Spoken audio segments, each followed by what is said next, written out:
Hi అండి, అందరికీ నమస్తే. వెల్కమ్ టు అశ్వినీస్ వంటలు ఛానల్. ఈరోజు వీడియోలో వరలక్ష్మి వ్రతం రోజు నేను చేసినటువంటి నైవేద్యాలన్నీ మీతో షేర్ చేస్తానండి. ఫస్ట్ అయితే ఒక పెద్ద కుక్కర్లోకి 3 గ్లాసులన్నీ బియ్యం తీసుకున్నాను. ఈ బియ్యంలోకి నీళ్లు వేసుకొని ఈ బియ్యాన్ని ఒకసారి బాగా కడిగేద్దామండి. ఇప్పుడు ఈ కడిగినటువంటి నీళ్ళు వంపేసుకొని ఈ బియ్యంలోకి ఏ గ్లాస్తో అయితే మనం బియ్యం తీసుకున్నామో అదే గ్లాస్తో 6 గ్లాసులన్నీ నీళ్లు వేసి కొద్దిగా నీళ్లు తీసేసానండి. ఈ రైస్ పొడి పొడిగా అవ్వాలని కొద్దిగా నీళ్లు తీసేసానండి, ఇది ఆప్షనల్. ఇప్పుడు దీంట్లోకి కొద్దిగా సాల్ట్ వేసి ఒకసారి కలిపేసేసి మూత పెట్టేసి 2 విజిల్స్ వచ్చేంత వరకు హై ఫ్లేమ్ మీద ఉడికించుకుందామండి. ఈ బియ్యం ఒక సైడ్ ఉడుకుతూ ఉండగా ఇంకో సైడు ఇంకొక చిన్న కుక్కర్ తీసుకున్నానండి. కుక్కర్లోకి 2 కప్పులంతా బియ్యం తీసుకున్నానండి. 1 కప్ అంతా పెసరపప్పు తీసుకున్నాను. దీంట్లోకి నీళ్ళు వేసుకొని 2-3 సార్లు బియ్యాన్ని పెసరపప్పుని బాగా కడిగేసేసి నీళ్ళు వంపేసుకుందామండి. ఈ నీళ్ళు వంపేసేసి ఇప్పుడు దీంట్లోకి ఏ కప్పుతో అయితే మనం పెసరపప్పు బియ్యం తీసుకున్నామో అదే కప్పుతో 6 కప్పులన్నీ నీళ్ళు వేసిండానండి. నీళ్లు వేసిన తర్వాత ఈ కుక్కర్ చిన్నదిగా అనిపిస్తే ఇంకో కుక్కర్లోకి మార్చుకున్నానండి. దీంతో నేను చక్కెర పొంగలి, కారం పొంగలి ప్రిపేర్ చేశాను. ఇప్పుడు ఈ కుక్కర్కి మూత పెట్టేసి 5 విజిల్స్ వచ్చేంత వరకు హై ఫ్లేమ్ మీద ఉడికించుకుందామండి. మళ్ళీ చిన్న కుక్కర్ తీసుకున్నానండి. కుక్కర్లోకి 2 కప్పులన్నీ బియ్యం వేసిండాను. ఈ బియ్యంలోకి నీళ్లు వేసుకొని బాగా కడిగేసేసి నీళ్ళు వంపేసుకుందామండి. ఇప్పుడు ఏ కప్పుతో అయితే మనం బియ్యం తీసుకున్నామో అదే కప్పుతో 5 కప్పులన్నీ నీళ్లు వేసి 2 టేబుల్ స్పూన్ అంతా శనగబ్యాళ్ళను కడిగేసేసి వేసిండానండి. ఇప్పుడు ఈ కుక్కర్ పైన కూడా మూత పెట్టేసి 5 విజిల్స్ వచ్చేంత వరకు హై ఫ్లేమ్ మీద ఉడికించుకుందామండి. దీంతో నేను బెల్లం పరం అన్నం ప్రిపేర్ చేస్తానండి.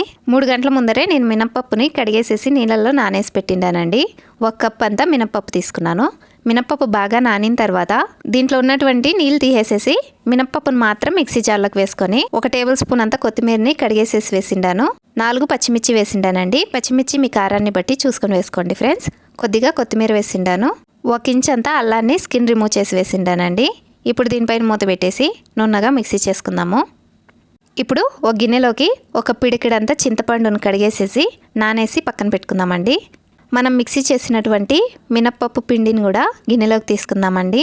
వీడియోలో చూడండి ఫ్రెండ్స్, పిండి ఇలా నీళ్ళల్లో వేస్తానంటే నీళ్ళల్లో పైకి తేలాలండి. ఇలా నీళ్ళల్లో పైకి తేలిందంటే ఇలా వచ్చిందంటే ఇది బాగా మిక్సీ అయ్యిందండి. ఇది కొంచెం జారుడుగా ఉంటే దీంట్లోకే 2 టేబుల్ స్పూన్ అంతా రవ్వ వేసిండానండి. రుచికి తగినంత సాల్ట్ వేసిండాను. ఈ మిశ్రమాన్ని ఒకసారి బాగా కలిపేసేసి దీన్ని పక్కన పెట్టుకుందామండి. ఇప్పుడు ఇంకొక గిన్నెలోకి 1 కప్ అంతా సన్నరవ్వ తీసుకున్నాను. 2 కప్పులంతా కాంచినటువంటి పాలు తీసుకున్నానండి. చల్లగా అయినా పర్వాలేదు, గోరువెచ్చగా ఉన్నా పర్వాలేదండి. పాలు వేసుకున్న తర్వాత ఒకసారి కలిపేసేసి మూత పెట్టేసి 10 నిమిషాలు పక్కన పెట్టేద్దాము. నేను రాత్రే 1 కప్ అంతా నల్ల శనగల్ని తీసుకొని నానేసి పక్కన పెట్టానండి. ఆ నల్ల శనగలలో నానినటువంటి నల్ల శనగల్ని కొద్దిగా తీసుకొని అమ్మవారికి పెట్టేదానికి పక్కన పెట్టేశానండి. ఇప్పుడు నేను ముందుగా ఉడికించి పెట్టినటువంటి పెసరపప్పు బియ్యాన్ని చూద్దామండి. వీడియోలో చూడండి ఫ్రెండ్స్. ఇది స్టీమ్ వెళ్ళిపోయినాక మూత తీసి ఒకసారి కలిపేసేసి పక్కన పెట్టేద్దాము. మనం మిక్సీ చేసినటువంటి మినప్పిండిని కూడా చూడండి ఫ్రెండ్స్. ఇది ఎక్కువ జారుడుగా ఉందండి. నాకు వడలు చేసేది అంత బాగా రాదు. మినప వడలు చేసేది నాకు రాదండి.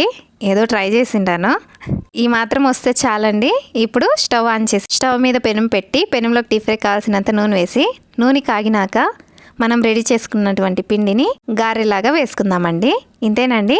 ఇవి ఒక సైడ్ డీప్ ఫ్రై అవుతూ ఉండగా మనం ముందుగా నానేసి పక్కన పెట్టినటువంటి చింతపండులో నుండి గుజ్జును సపరేట్ తీసుకుందామండి. 1 కుక్కర్లోకి 2 కప్పులంత బియ్యము, 2 టేబుల్ స్పూన్ అంత శనగబ్యాళ్ళు వేసిండాం కదండి. అవి ఉడికిన తర్వాత ఒక పాత్రలోకి తీసుకున్నానండి. వీడియోలో చూడండి ఫ్రెండ్స్, ఈ పాత్రలోకి తీసుకున్నాను. ఇప్పుడు దీంట్లోకి 1 కప్ అన్ని పాలు వేసి ఇంకొంచెం మెత్తగా అయ్యేంత వరకు ఉడికించుకుందామండి. ఇది కూడా ఒక సైడ్ ఉడుకుతూ ఉండాలి. ఇప్పుడు పొయ్యి మీద ఉన్నటువంటి గారెలు చూద్దామండి. గారెలు కూడా ఈ కలర్ వచ్చిన తర్వాత పక్కకు తీసుకొని సర్వ్ చేసుకోవడమేనండి. గారెలు కూడా రెడీ. మనం రవ్వ కూడా నానేసి పక్కన పెట్టాం కదండి స్వీట్ చేసేదానికి. ఆ రవ్వను కూడా ఒకసారి కలిపేసేసి ఇప్పుడు స్టవ్ ఆన్ చేసి స్టవ్ మీద ఒక పెనం పెట్టి పెనంలోకి 2 టేబుల్ స్పూన్ అంతా నెయ్యి వేసిండాను. నెయ్యి బాగా కాగిన తర్వాత 5 టేబుల్ స్పూన్ అంతా చక్కెర వేసిండానండి. చక్కెర మీ టేస్ట్ని బట్టి ఎక్కువ తక్కువ చూసుకొని వేసుకోండి ఫ్రెండ్స్. ఇప్పుడు దీంట్లోకి 1/4 టీ స్పూన్ అంతా ఎల్లో ఫుడ్ కలర్ వేసిండాను. 1/2 కప్ అన్ని నీళ్ళు వేసిండానండి. దీంట్లో చక్కెర అంతా బాగా కరిగేలాగా ఉడికించుకొని మనం కలిపి పెట్టినటువంటి రవ్వ మిశ్రమాన్ని వేసి 1 కప్ అన్ని కాంచినటువంటి పాలు వేసి ఒకసారి బాగా కలిపేద్దామండి. ఇప్పుడు దీంట్లోకే 2 ఇలాచీని కచ్చాపచ్చాగా దంచి వేసిండాను. కొద్దిగా జీడిపప్పు వేసిండానండి. కొద్దిగా బాదం కూడా వేసిండాను. నేను అలాగే వేసిండానండి. మీరు కావాలంటే నెయ్యిలో డీప్ ఫ్రై చేసుకొని వేసుకోండి ఫ్రెండ్స్. కేసరి ఇలా వచ్చిన తర్వాత ఇప్పుడు స్టవ్ ఆఫ్ చేసి దీన్ని పక్కన పెట్టుకుందామండి. ఇప్పుడు పొయ్యి మీద ఉడుకుతున్నటువంటి శనగపప్పు బియ్యాన్ని కూడా చూద్దాము. వీడియోలో చూడండి ఫ్రెండ్స్. ఇది ఇలా మెత్తగా ఉడికిన తర్వాత ఇప్పుడు దీంట్లోకే 3 కప్పులంతా బెల్లం తురుము వేసిండానండి.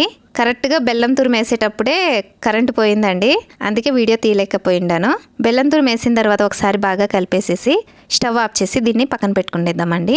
ఇప్పుడు కేసరి చేసినటువంటి పెనంలోకి 3 టేబుల్ స్పూన్ అంత నెయ్యి వేసి, నెయ్యి బాగా కాగిన తర్వాత మీకు నచ్చిండే డ్రై ఫ్రూట్స్ సన్నగా కట్ చేసుకొని వేసుకోండి ఫ్రెండ్స్. నేను బాదం, జీడిపప్పు, ఎండు ద్రాక్ష వేసిండాను.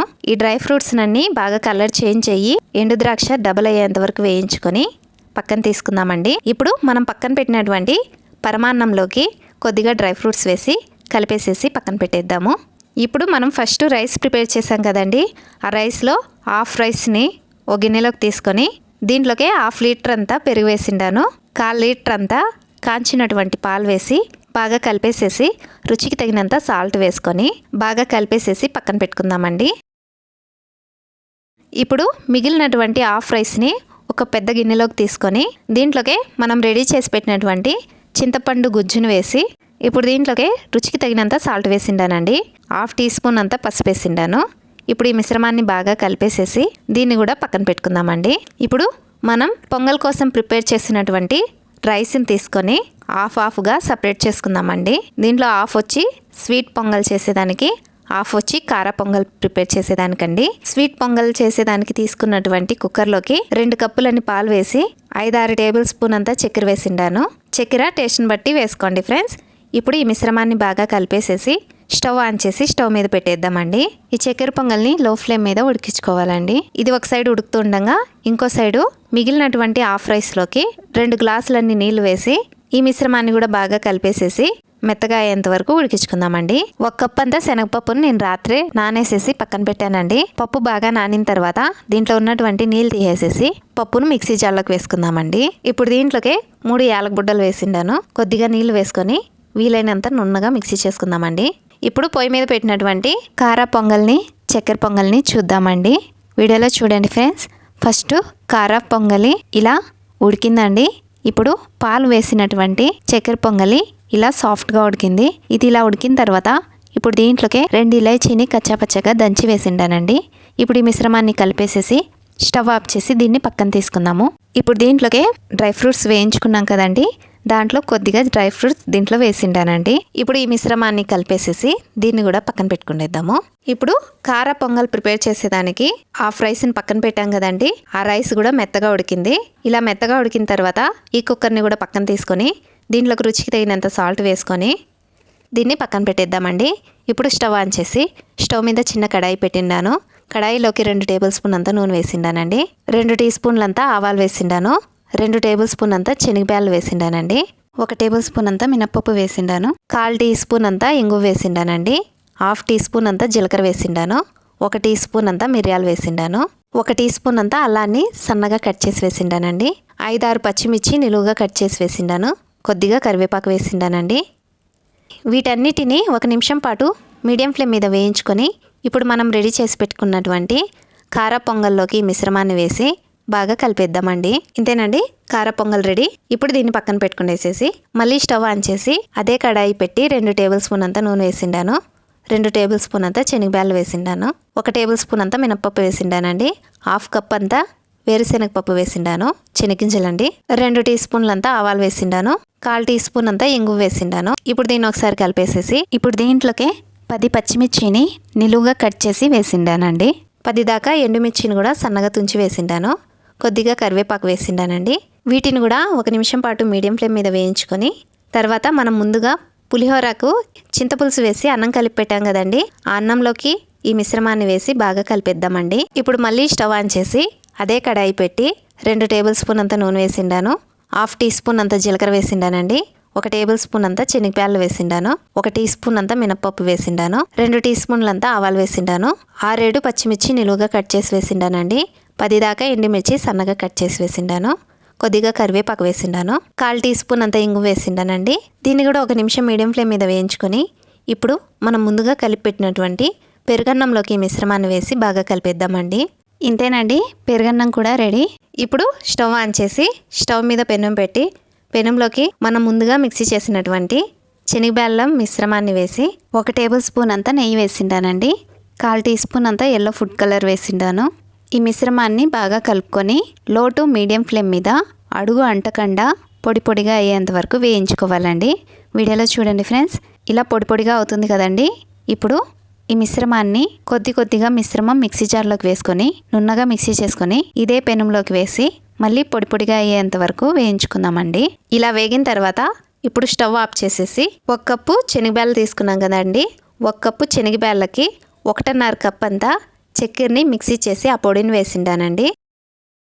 స్టవ్ ఆఫ్ చేసిన తర్వాత ఇది కొంచెం వేడిగా ఉన్నప్పుడే చక్కెర పొడి వేయాలండి. ఇప్పుడు దీంట్లోకి మనం వేయించి పెట్టినటువంటి కొద్దిగా డ్రై ఫ్రూట్స్ని వేసి బాగా కలిపేసేసి లడ్డూలాగా చేసుకుందామండి. ఇంకా కొద్దిగా డ్రై ఫ్రూట్స్ ఉన్నాయండి, అవి నేను కేసరిలో వేసి కలిపేసేసి సర్వ్ చేసిండాను. ఇంతేనండి, చాలా సింపుల్గా త్వరగా చేసుకునే నైవేద్యాలు రెడీ. ఈ వీడియో మీకు నచ్చినట్లయితే లైక్ చేయండి ఫ్రెండ్స్. ఇలాంటి మరెన్నో వీడియోస్ కోసం ప్లీజ్ నా ఛానల్ని సబ్స్క్రైబ్ చేసుకోండి.